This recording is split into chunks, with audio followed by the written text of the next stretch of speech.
Well, welcome everyone to today's office hours. My name is Gary Grower. I'll be your chief question reader, and Alex will be driving with the documents. So as we're going through, keep an eye on your screen because she's very good at getting you to the documents that explain answers to your questions or where to find stuff. So not a lot has changed since Friday's office hours, although I do want to mention for those of you that may not have been here Friday, we're not doing Friday office hours anymore. So just Mondays office hours at 3 o'clock and Wednesdays regular Q&A. And eventually I don't know how long it'll be, but eventually we'll go back to the regular Wednesday Q&A. But for now, we'll be doing both. So I'll be reading the questions. As you ask questions, please number your questions, especially if you know you're going to be asking more than one. That helps us to let everyone get a chance to ask one question. And generally there's well over 100 people. So we do want to let everyone have a chance to ask at least their first question. There was a communication that went out earlier today that mentioned CalPADS was back online. And if you were there Friday, you know that we were, they had taken it offline and they sent a communication out about that. So that they could kind of purge out all those duplicates and stuff so that you guys would then now be able to upload your SPRG files. So that communication did mention that that did take place, and CalPADS was offline a little longer than they wanted, but it did come back on or at about 9:30 a.m. this morning. Other than that, I'll kind of pass the torch over to Angela if she has any updates for known issues. Angela? I'm here. Thanks, Gary. So in case you weren't here on Friday, I guess I'll share. Can I steal from you for a minute there, Alex? Yep.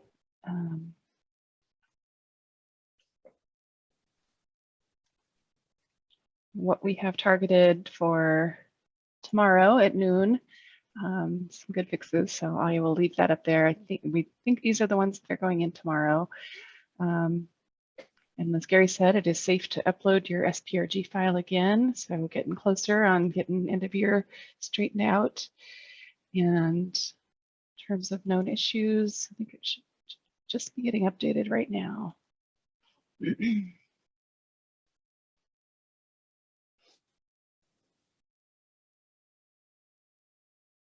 still is 9. It must be just, must be rendering still. So probably the next 5 minutes or so. That should say 3 p.m. And it's got the latest and greatest of known issues. And that's all I have to share today. Unless anybody has any questions before I hand it back to Alex. Anything specific to those items? Rebecca says, even though it's a question too, talked about the 6105, it's still appearing on the known issues as unresolved. Is that an oversight? And I saw the same thing earlier. I don't know if the 3 p.m. version is going to have that updated or not, but it was still showing as sent to developer. Oh, no, I haven't gotten handoffs from our information services team yet. So you're right, Rebecca, that probably won't get cleared up till tomorrow. It is fixed, it's just not updated just yet. Good catch. So as you're asking your questions, we do ask that you keep your questions succinct and to the point and not too crazy of questions where we might, you know, if they're warranted by a ticket, that we would rather just have you submit a ticket with your question. And on that note, if you do have a ticket in already with a question, we ask that you don't ask it again here, just because we're already working on that and we don't want to double our efforts. So I will, as soon as Alex starts sharing again, because my chat screen just went away. And there it's back. I will start with the questions. Oh, Rebecca starts out with apparently with Marshall's background, which I wish was my backyard. Is that a real place for CSIS? If so, she wants to visit. It looks like some kind of resort spa with a pool. Maybe in the metaverse. Okay, question 1 from Amy. Cert 129, our CIS is populating the absence summary exemption, no or false, but it doesn't load to CalPADS and has a blank and results in the Cert 129, even though the submission posts. Well, that's not good. It sounds like we need a ticket to investigate that. Because if that data is there correctly, you should not be getting the Cert 129. I think it's more about the exit. Because if you haven't exited your enrollment yet and the enrollment was around I think April or May. There you go. The CALPADS defaults to that May 15th as the calculated date. So Kyron if with the save. so if you exit your enrollment later, then that should clear the Cert 129. Thanks, Kyron. Good point. Carla asks, we have a middle school course with CTE state course code 7219, mid 5 to 8. We also have a high school CTE course with state code 7219, secondary 9 through 12. The CTE director would like to know if a student takes both CTE courses with the same course code, will this cause any issue in CALPADS? It's using the same course code, the same student. We don't have any errors that would prevent that, but maybe when they went to analyze it, they would say, oh, maybe the student took it a second time to improve their grade. I don't know. But the question is, why are they taking it twice? But again, there's nothing that's going to stop the system from allowing that. Okay. Shelley Ellison says she gets to visit that place using her virtual reality Oculus. Rebecca Morales, what is the target date for the GER5 for the SPRG to be fixed, please? It's the bulk of our errors. Rebecca, if you have a bug number that might help us. It's 5996. Or do you want the VSO number? No, that's all right. I don't know why. There's a couple of them, so I kept pulling up old ones. 5996 is also closed. And are you seeing that on the notice sheets? It's saying fix available, but not implemented. I have to look into that, Rebecca, and see what happened with that one. All right, we'll continue on. And if you could direct message me your job ID if you're still getting that error.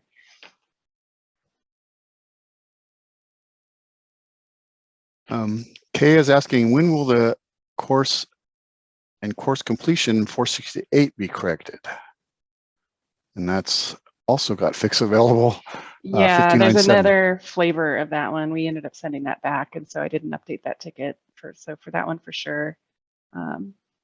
There's, I think, one fix coming tomorrow, but even then, I think there might be one more flavor of it. So try tomorrow after lunchtime, Kay. See if you get better results. Okay. Rebecca, we already answered your Q2. A little bonus question there. Ethan, happy Monday, y'all. Can we expect fixes to all of the, this is kind of related to the course 468 bugs on Tuesday's release? I saw one on the screen, but I think there are several different. And yep, Angela just kind of updated us on that. Yeah, I think 2 of the 3 should be fixed tomorrow, Ethan, but I think there might be a third one haunting us out there that's not on the release list for tomorrow. Fabiola says hello. Hello, Fabiola. Rebecca says, don't get me wrong, I would love to visit just to meet all of you wonderful people in person, regardless if it's at a resort type location. Angela has posted the known issues at 307. Nilissa, I am trying to delete an ELAS record in CALPADS manually and I get the GER5. Is this a known issue? Actually, I just did one earlier today and it was a known issue, but that was resolved. It should work for you, but you want to take a look at the status date and make sure that you're showing an open enrollment. So kind of a workaround to get that to work for you. Not that it's a bug, but in this case, they had no enrollment for the period, and these are usually older records. So let's say they had an extra EL record. So they had 2 EL records, and one was for 2010. But if you went back to 2010, there was no enrollment at that LEA that was trying to do the deletion of that record that was put in there way back when. So what the workaround that I use that works is I have them add a temporary enrollment with a secondary, code 20 enrollment with the date of that overlaps that status date. And once you do that and you show enrollment that covers that status date, then you can delete the record, and then just remember to go back and delete that temporary enrollment record you added. Fabiola, hello everyone. Is there an estimated correction date for the error status 318? We are getting requests for LCAP and county reports. It would be very helpful to be able to run attendance reports from CALPADS. Well, that's one I just put it up last week, so I'm You not sure. did, and I made it pretty high on the list, Gary. So it's Okay. targeted in not tomorrow's release, but the following Tuesday. Marcy asks, do we have expected timing for when the certify button will be turned on? No sooner than the end of the month, but that's as close as we can get you. I think that was in Flash 223 at the end of the month. That's our target. Kara's Sorry. question goes hand in hand with Marcy's. They're joined at the hip. Okay. Oh, you said Kara. I'm sorry, my dogs were barking. So Kara says, any update on when winter will arrive and data discrepancy certification errors will appear? I have a lot of special ed data clerks leaving for summer, and they're freaked out about what is still to come. So. Yeah, so that's end of the month would be the soonest. And that's the reason why the certify button isn't enabled, is because those new errors aren't displaying for you just yet. Hey, Derek asks, we are unable to delete our errant seller record for a formerly enrolled student, school year 2012-2013, who is now owned by another LA. The seller status. Okay, so this is kind of like what I answered in a couple questions earlier. So Derek, try that, add a temporary enrollment, secondary enrollment with a 20, and it will allow you to do that. That overlaps the status date, and that should allow you to delete the record. But I would argue that something that old, it has an effective date that puts it at the bottom of the sequence, if you will. So really, you don't have to get rid of those older records. And in fact, that was probably the record in place when you certified data back in 2013. So I'm not sure why you want to get rid of it. So Martha, it may be that, although in the one I did this morning, the effective date wasn't the same as the status date. The effective date made it the newer record, even though, and it made it more recent, even though maybe it was a mid. Yeah, mid and that may be okay. what it was. Yeah, so not in maybe 50% of the time it's that, but everyone might be a special case. So yeah, very true. Thanks, Gary. Yadira asks, ICS SPRG 0082 is on the list for fixed errors, but I do not see a fix on the known issues for SPRG 0081. I loaded my SPRG today and I have 10 SPRG 81 errors.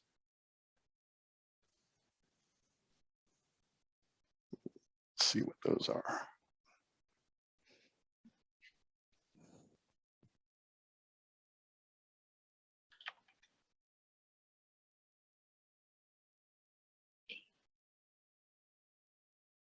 Seeing education service code.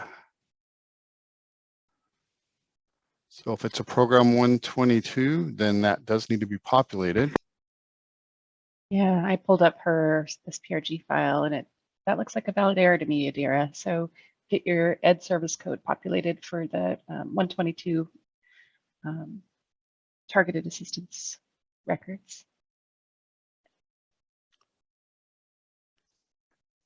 Sue-Ann asks, when will the new SSID process be put in place? I apologize if this was asked in another Q&A.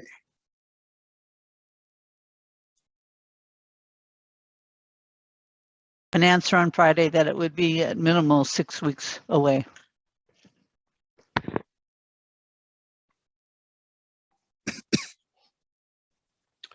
Wendy asks, when will the multi-identifier for the Sdnr be available? Meaning when we upload a new Sdnr, if any students come out as a match like it did before.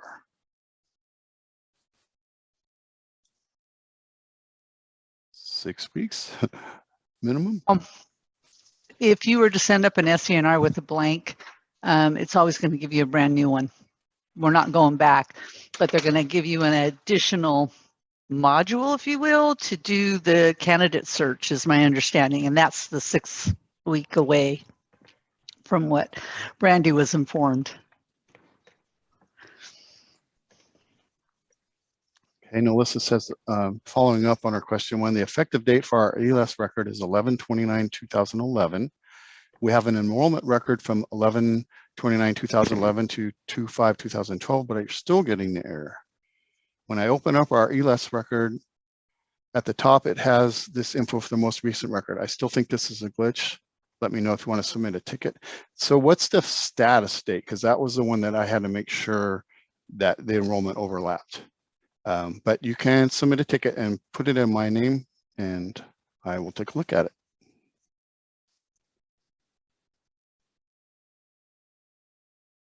And we're done with the question 1, so I'm going to go back to question 2s, and if you have question 1s later, feel free to ask.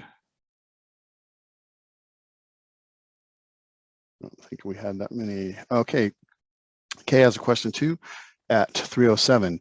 Will the 8.1 student profile report in the ODS be available for running for the next academic year, 22-23? Right now, if you switch years, the LAA field has nothing in the dropdown. I use this report to pull the incoming students that need CELIS so that initial LPAC can be done. Hopefully this report will be available before I leave on June 30th. Isn't that a bug? Because that's not associated to a rollover, is it? You should be able to do any as of, but maybe it's connected to the rollover, and we don't usually do the rollover till September. There's a couple issues. It's okay, we may have to get back to you on that if you want to send in a ticket for us.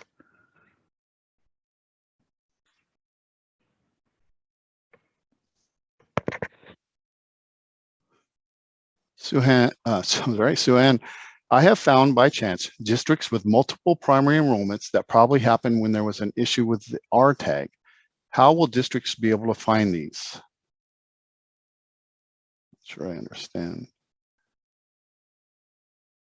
Do you mean duplicates? Duplicates? Like, you know how we've seen the duplicate enrollments? Yeah, so if you're talking about duplicates, Suhan, potential workaround for that is, well, the whole story. If you have a duplicate and you try to delete one, then chances are especially if they're the only 2 records and they're duplicates, if you delete one, it's going to delete both of them, and it will make it so you can't look up that SSID. And so what we found the workaround for that is to upload an Sdnr file with that SSID number populated and post it, and then that will bring back one record without the duplicate and allow you to look up the SSID, and all the other records will be there, the CELA, the SDEM, or student demographics. So how would you find which students had the duplication? Would you do an Sdnr ODS extract and expect to see multiple records for a student, and then utilize that to create the D transaction type on those? You know what? I know you see it in the user interface, but I don't know that I ever pulled an extract and saw a duplicate. It was just in the user interface. Also, this is just based on my experience last week. If you put an N470 on one of the records, it merges it into one record. Oh, even better. That sounds right. Yeah, because it's an operational key. So a couple options. Well, I don't know that that's helpful either. Oh yeah, true. I mean, I guess you could go in and take the N470 out after it's valid. So Melissa, the second follow-up, the status date is 8/9/2010, which is outside of the enrollment, but I thought you said we needed to look at the effective start date. No, actually I said the status date. So yeah, that's what you want to do. So what you could do, and what works for me, is put in a secondary enrollment enrollment start date 8/9/2010, enrollment end date, whatever, but keep it in the same year. You can make it 8/30/2010, and then E170 it, and then go and delete the record, and then just go back and delete that temporary second enrollment record. Kara asks, is the fix for the IVR SPED 434 coming soon?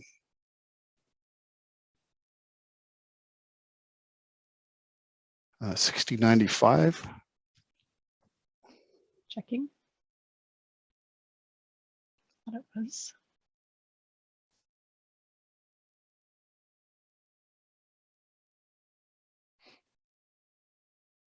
Looks like the developer has checked it in and it's being tested. So there's a chance it might get in tomorrow.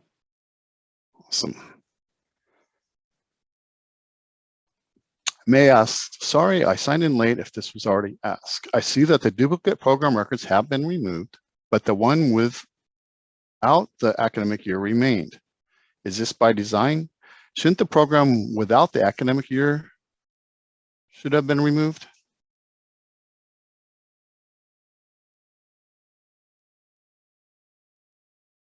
Shouldn't the program? Well, no, so the only one that needs, and that's the education service academic year, not the academic year on, so there's two academic years associated. One's academic year, one's education service academic year. That's only required for program 122. So the ones that got removed should have been all the other programs that weren't program 122.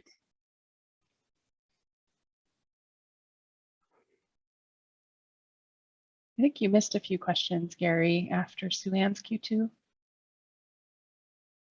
So Ann's Q2. 319, we have Hope Yamada. Oh, okay. Yeah, because now everyone's asking questions and they're just popping up a screen at a time. Sorry about that, folks. Q1, late. Is it safe yet to submit end of year 1, 2, or 4 files?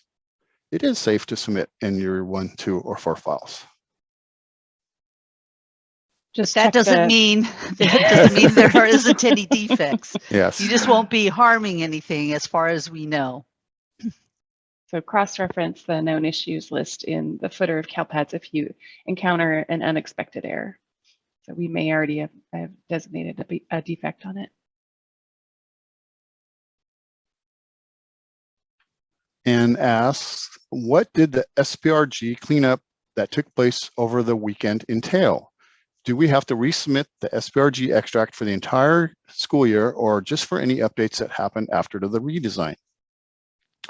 So as far as I understand it, the cleanup was to get rid of duplicate SPRG records, because what you would find is you had two, if you submitted SPRG records after the redesign, you would have two versions of the same SPRG, one with education service academic year populated and most likely one without, unless it was a program 122. So the cleanup was to go through and get rid of all the ones with education service year populated, except for the program 122. Do you have to resubmit the SPRG extract for the entire school year or just the updates? Well, if Not you sure. didn't submit anything after the redesign, then all you have to do is give us your SPRG since the last time you updated. You don't have to do the whole year all over again. Thanks, Martha.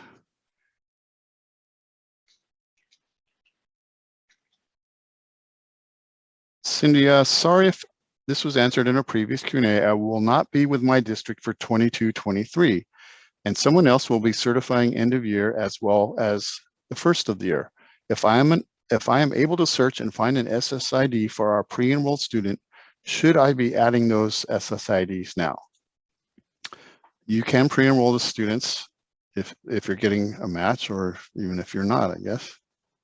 If they're brand new. Kind of depends on her district too, right? When are they going to do the LPAC? Are they doing it in the summer or are they waiting till school starts?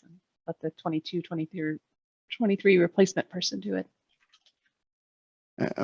Sue Ann's asked a couple of times, how are districts supposed to find duplicate enrollments? Yeah. I think Martha answered her. Okay. Yeah. Right now, I don't know for sure, but my first thing I'm going to try is to run an Sdnr ODS extract to see if I see duplicates in that. That's probably the fastest way, because if you have one or two, you would have remembered that that student had one, right? But if you sent up a file and there was hundreds of records in there, you may not remember. So we'll experiment and give you guys some options once we find out. Aaron recommends I would wait until at least July 1st before obtaining SSIDs for pre-enrolled. Oh, there, so it said Martha answered me. Aaron says, I have summer testers, but I waited until we rolled SIS and closer to when they started testing. Amy has a question too. How do I deal with my non-ADA generating TK Sdnr who has a second Sdnr in their CIS in order that the ADA monthly report for business office get done properly? Not enrolled during 4 years of age, non-ADA generating. Then when they turn 5 years old after 12/1/21, they are now needing to be moved to a different section, same teacher, same classroom for Sdnr in the CIS for ADA reporting, but not CALPADS. CALPADS will consider second enrollment as duplicate or ask me to input a second 185 enrollment with the second leg of the Sdnr start end date.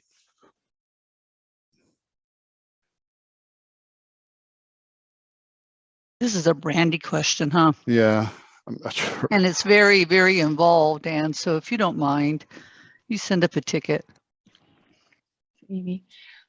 Also sounds like a little bit of an SIS question too, right? She's trying to. That and ADA, which is not a CalPADS. Right. So she's like trying to parse how to record it in her SIS, which we won't be able to help with.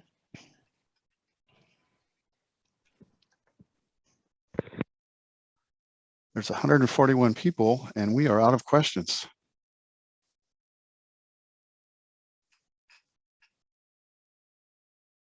Thank you, Fabiola. Could you please show us where in the Q&A is the information regarding the new SSID process being implemented 6 weeks from now? We have no idea. I can't show you anything in the system because we don't know how they're going to do it. I think there was one of the flashes that indicated the short-term, long-term solution, and I believe, CD, we were overwhelmed with the system changes that we couldn't do the short-term, and so they're looking at the interim one. Alex has it on the screen. Yeah, there you go. So I think the planned midterm, well, I don't know if it's the API or if it's a separate match process.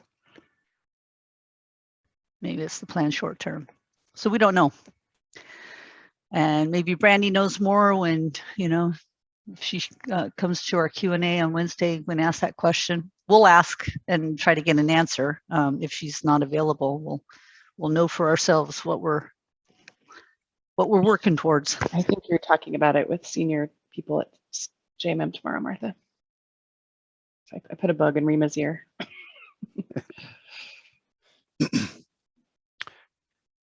Anne asked a question too. My plan to try to avoid the MIDS issue for SSID assignments is to look up every student in CalPADS before requesting an SSID.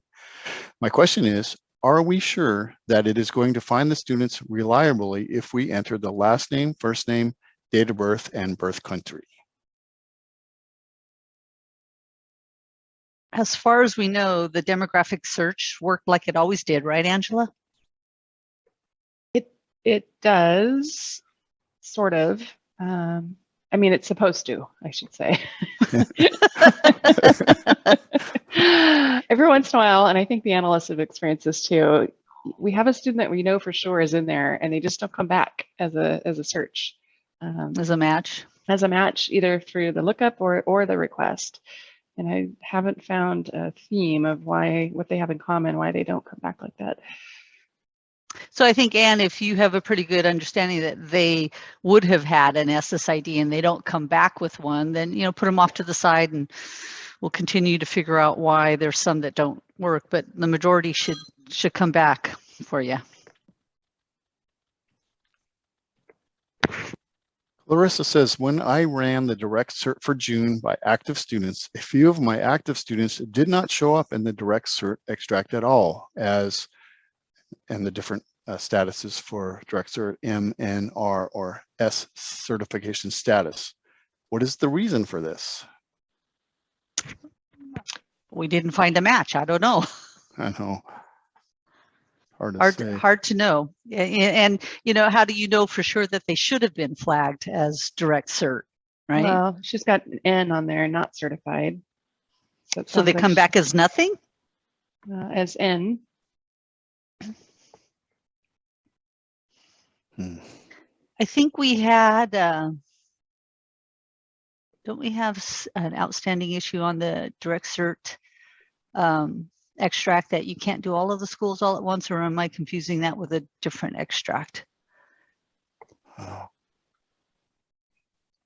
They were certified in past months. Well, so did you request it since, you know, any kids since the last time it got direct certified? I mean, I'm asking some basic questions, and probably, you know, you have a routine and you can always do it each month, and these guys didn't return. They still need to be enrolled though, in order to do the active student.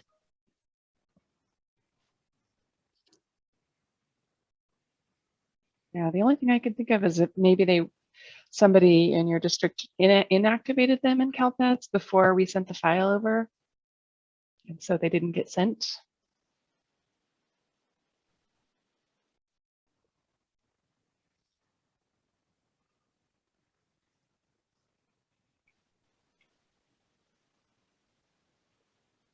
So I'm not sure. We may need to take it to follow up on this one, or. Yeah, do that. And Clarissa, try to document what steps you took, because there are a lot of different variables, filters, and so we want to know how you requested it. Okay. Jan asks, any update on when the official notice from CalPADS about exactly how the Sdnr and other extract files should be broken up with different scenarios might be sent out? It's been pending for a couple of weeks now. They're still working on that communication. Yeah, Jan, we're so sorry. But yes, there's still some outstanding questions that they had to get answered, and that's what's holding it up. It's drafted, and it's pending a couple of points. So all I can say is soon. I hope this week. Kay asks, what do you do when you try to use the mid resolution not on the screen and it tells you can't find the duplicate SSID? Do you put in a ticket? We have a bug on that. It's a recent one, right? Yeah, it's one I wrote up last week. Is it this one here? You're getting even though you know there's two SSIDs, but you're getting a kind of message that identification number is not valid. So that was a new bug that we just recorded. Leanne asked, any ETA on assignment monitoring window dates? I thought it was supposed to be spring, but haven't seen any news. Brandy might have answered that, but I don't remember what she said. Yeah. So I think they're running behind as well. So may need to ask that again on Wednesday if Brandy attends.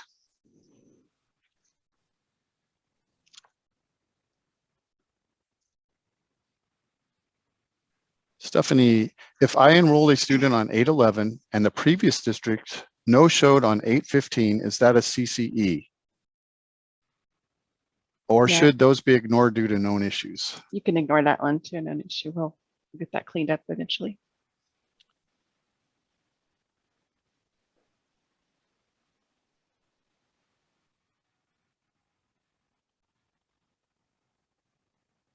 Amy says, system asking for stats for non-ADA generating 4-year-old. Is this Kyron's answer also wait for the exits to load or error will go away? Is that the CERT 129 issue? Where was this question? 334. 334? So the system's asking for a STAS and the students are non-ADA generating 4-year-old. Is this Kyron's answer also? Wait for exits to load and error will go away. I don't think this has No. anything to do with exits because No. that has to do with the calculation of days. So this, if the system is saying you didn't report somebody. Because it's because, oh, go ahead. Sorry. No, go ahead, Kyron. Go ahead. Because it's a primary enrollment and you have her as a KN because probably it was a TK. So if it's a primary enrollment and KN, CalPAS will Attendance. KN, or if it's a KN to 12, primary or a short term, then CalPAS will look for an attendance record. Since it's a non-ADA enrollment, the data guide says for students for which attendance is not reported for, you can exempt the student. You can submit a STAS record with the exemption indicator. The problem with that is you're going to generate a STAS 0313 because it's a warning, but now it's triggering fatal. It's a known issue. So you're just going to have to sit with the CERT 128 until it's resolved. Thanks, Nate.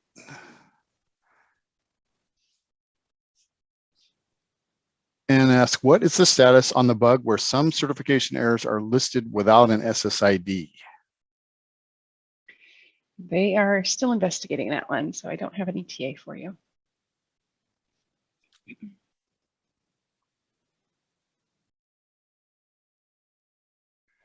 Fabulous apologizes, did not word a question correctly. Is it written somewhere that the new SSID process will be implemented in approximately 6 weeks? I would like to share that information with my admin. I don't think No, it is it's not written down. Somebody asked the question of Brandy and she had some insight. So she shared and she said approximately 6 weeks. Now, we all know when we give you guys dates, things can change in between. So 6 weeks is a long time. But CDE recognizes it's an important functionality that they need to provide you, especially with school starting up again in August. So that's why they would hope to get it done in 6 weeks. So it's not in writing. Amy says exemption is only reserved for MPS students or home hospital. And I'm pretty sure it says there's a couple other things too. I mean, that's what it says on the in the CFS, but it can be used for other scenarios. I don't think the CFS got updated. Initially, it was pretty much the NPS students and home hospital, but it expanded. You just can't mark everybody exempt. I mean, that's, you know, we recognize you have special cases for certain scenarios, so the system will allow you to mark a student exempt.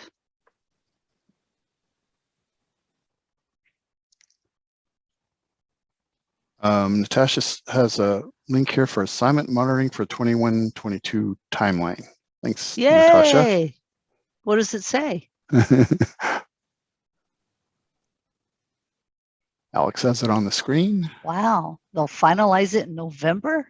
Oh, it begins on August 1st. And you got 60 days. And then they close it. Awesome. I thought Brandy said like August, but I wasn't confident in that answer. So it says the dumb question is, when will the CFS be updated? Well, we'll have to make sure that they do address that particular field. They usually update it like at the beginning of every school year. So we'll make note to be sure that that field gets modified. Even dumber question, when is the CalPADS data guide going to get updated? I can answer that one. It was updated up to fall 2, but so many changes have happened since then, we can't publish it at all. That's my answer. Thanks, Nate. And that was going to be her follow-up question. Busy, you guys. 3:42 and we're out of questions.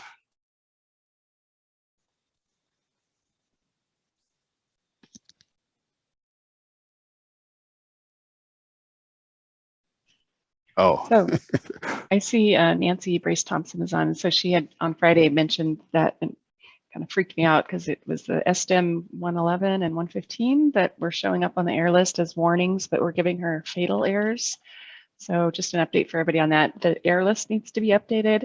It was implemented incorrectly, so it shouldn't be happening at input at all. It should happen on the data discrepancy side. So Nancy will get those removed for you as soon as we can.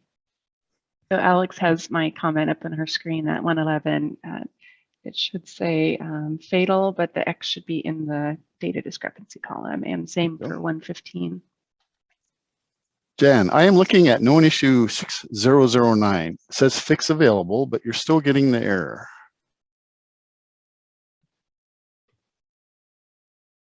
Be valid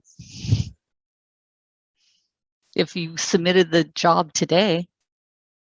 That's because they're starting to prep for tomorrow's release. So try again tomorrow after lunchtime. That fix should be in the system by then. The fix available is different than fix implemented. Fix available means it's getting close. Cedric, regarding DataQuest and the 1.1 SED, social economically disadvantaged, this should really be a high priority. Our district won't report out on Ssid because of the discrepancy. I think that's So- also the 1.2 ODS report, right?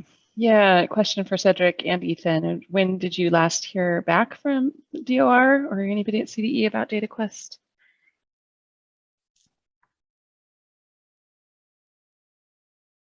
Emailed them last week, Cedric says.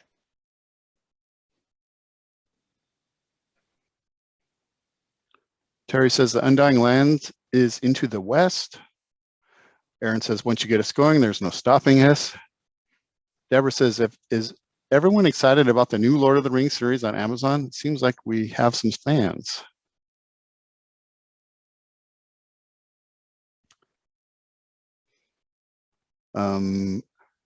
Ethan's response, the issue is still being investigated and discussed by management. There is no update beyond that from the data reporting office.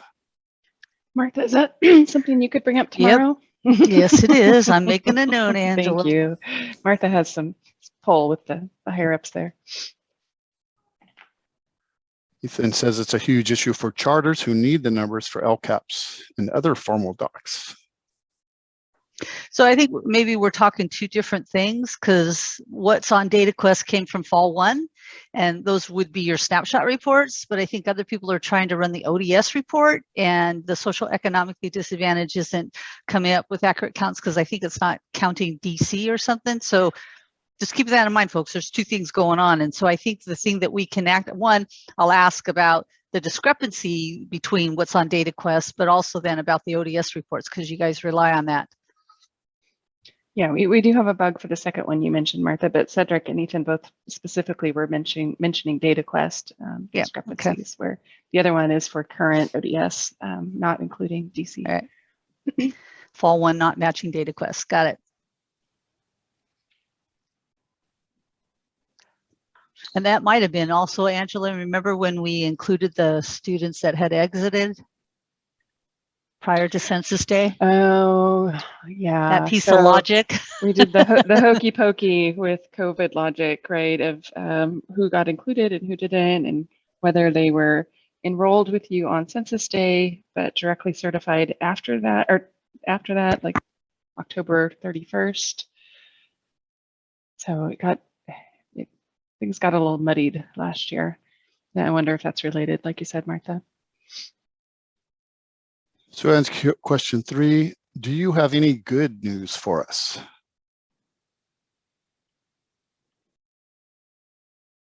A lot of schools will be out. Kids are going to be out and about. I don't know. I don't know if that's good news or not. It's only like SPRG got clean. 80 something degrees here instead of 105. Yeah, like last Friday. What was your good news, Alex? ESPRG.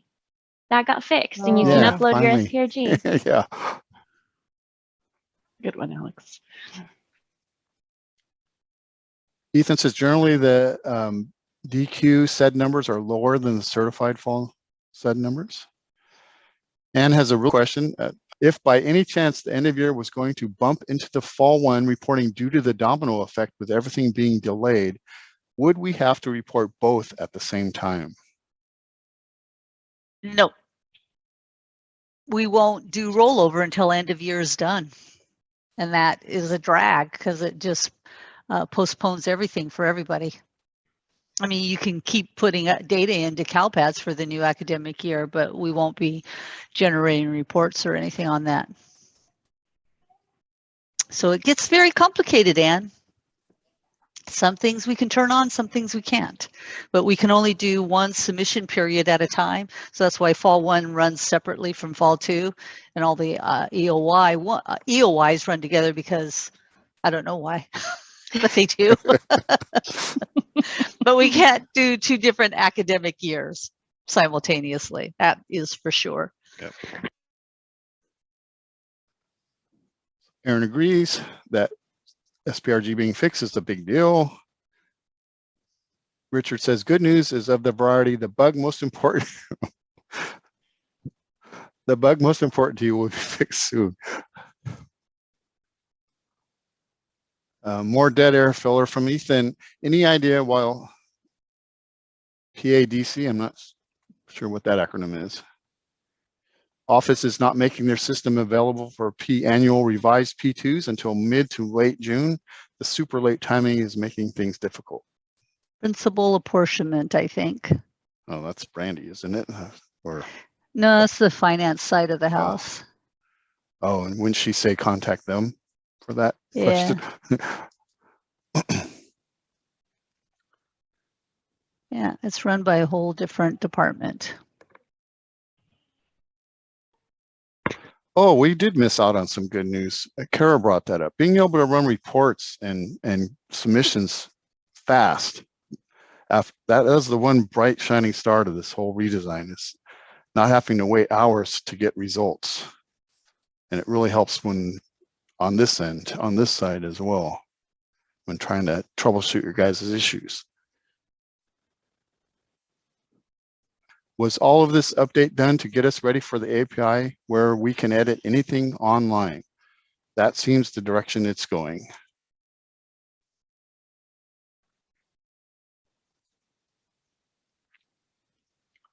Partly, I think that was half of it. Yeah. Yeah. They wanted to restructure it so that we could get to a point where the SISs could connect to CalPads via API. The other half was the just performance problems that CalPads was seeing. Doing all that validation up front was the main cause of things being so slow.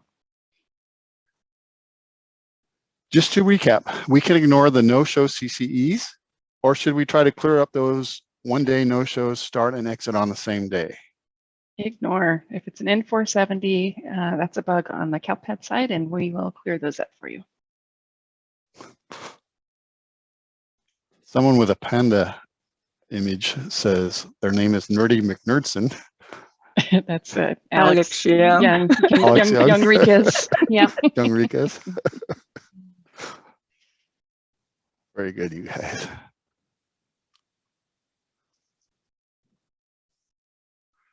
Derek has a question too. Is there an estimate on when the 6058 IVR Sdnr 027 error is triggering when a student exit and enrolls in the same file will be resolved?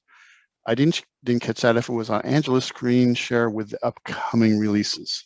It was not, and in fact, it's probably going to be closed as designed. That's related to what Jan from Aries was asking about with how file processing works in the new system. So that we're waiting for that communication to go out to you guys and the vendors, so that we can close that one. And probably they're going to have you close in one file and enroll in a separate file.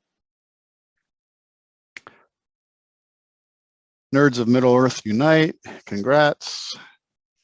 Just seeking that CDE hallway gossip. Paddock just says it's coming later with no explanation.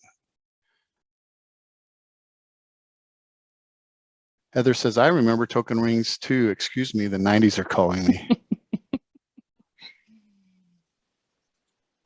I was mentioning in our staff meeting earlier today that when I first started working, you could smoke inside, not that I'm a smoker, but that you could smoke inside the buildings that you worked at still, and how much I didn't like that being a Wow. non-smoker.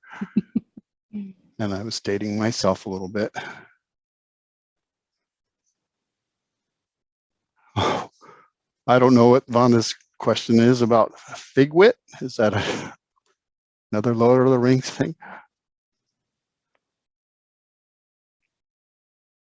Anybody? I don't know what No, I Figwit. don't know that one either.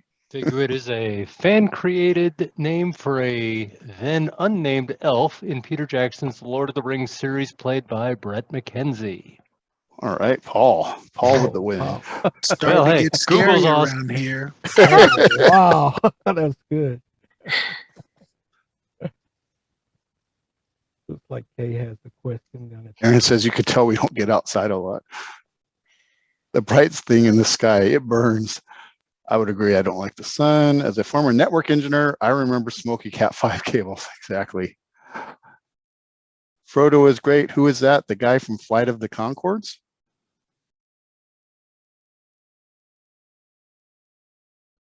That's Judy the- remembers when we used to serve alcohol to our clients. Okay, we have 1 minute left. Was it by design that I can add a CELA with today's date on pre-enrolled students with an entry date of 8/25/22? Will this affect TOMS if I start adding CELAs? That's by design, right? The TBD. Only if it's a TBD. You're not supposed to. I don't think it should let you do future dates in CELA, but let me double check. It doesn't let you do future dates, but it lets you use today's date, and it's fine. It shouldn't cause any problems. I think Kay, she has a ticket in with me, and I just never got to it. Oh, I see. The CELA has today's date. Yeah, and I think she just wants to make sure that there's no ramifications, and I don't think there are. I think, well, I'll let you take a look at it, but I thought that it had to be within the academic year for TOMS to pick it up. But maybe I'm wrong. Maybe come back on Wednesday, Kay, and let's double check with Brandy. I think that's why every time I saw that ticket, I thought, oh, I need to check with Brandy, and I just never got a chance to. Kelly says Paul is a Google whiz, but I have to say I've worked with Paul for about the last 8 or 9 years, and I believe he really knows this stuff. I do, but Figwit was beyond me. I admit that. Oh, okay. And says it'd be hard to smoke with masks on these days. That's true. Who needs Stephen Colbert when we have Paul? And it is 4:01, so I think we're going to go ahead and wrap it up, all the trivia. And we will be back Wednesday for the regular Q&A at 3 o'clock. Thanks, everyone. Thanks for all the help. Thanks for the humor. It really helps, you guys. Thanks, everyone. Have a great day. Bye.